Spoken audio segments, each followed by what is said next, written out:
आज हम जानेंगे कि जो पाप अनजान में हो गए हैं उनका पश्चाताप कैसे करें। क्या करें कि सारे पाप कर्म निष्फल हो जाए। जो हो गया उसका पश्चाताप भी है, अपराध बोध भी है और चाहते हैं कि उसका फल हमें न मिले, तो ऐसा क्या करें। तो अगर अनजाने में या अज्ञान दशा में कुछ पाप कर्म हो गए जो कि नहीं होने चाहिए थे, तो उसका शुद्ध अंतकरण से बार बार पश्चाताप करे, माफ़ी मांगे, मन ही मन पश्चाताप करे, बोलकर प्रायश्चित करे। और अगर जिस किसी के साथ गलत किया अगर वो मौजूद है तो उससे माफ़ी मांग लें, क्योंकि पाप भी 3 तरह से होते हैं, मन वचन शरीर से। इसलिए पश्चाताप भी 3 तरह से यानी मन वचन शरीर से होने चाहिए। ये पश्चाताप अगर वास्तव में पश्चाताप है तो कोई दूसरी बार फिर से वही पाप या गलती नहीं करेगा।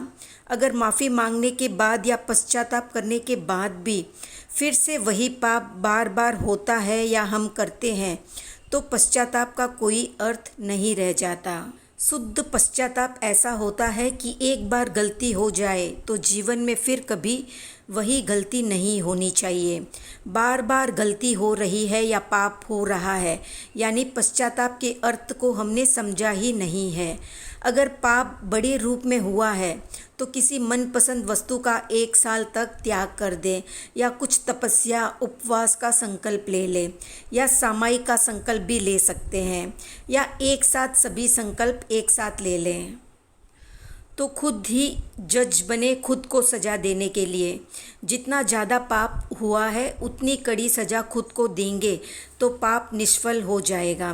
इस तरह से पाप कर्म फिर से न हो, इसलिए कुछ भी करने से पहले उसके परिणाम के बारे में सोचें कि ऐसा करूँगा तो इसका क्या फल होगा या क्या परिणाम होगा।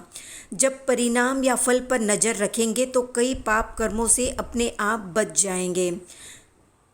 पाप कर्म होते ही इस कॉन्फिडेंस में कि कोई नहीं देख रहा है, जबकि सबसे बड़ा कर्म रूपी जासूस हमारे खुद के भीतर ही बैठा हुआ है, जो सब देख रहा है और रिकॉर्ड भी कर रहा है और उचित समय पर हमें सजा भी देगा। इसलिए मूल को पकड़े, कोई देखे या न देखे, पाप लौटकर हमारे ही पास आता है। इस बात को जितना जल्दी समझेंगे उतने ही नफ़े में हम रहेंगे। तो कितने लोगों को लगता है कि जैसा हम करते हैं वही हमारे पास लौट कर आता है, कमेंट में बताएं। वीडियो पसंद आया तो लाइक शेयर सब्सक्राइब करें।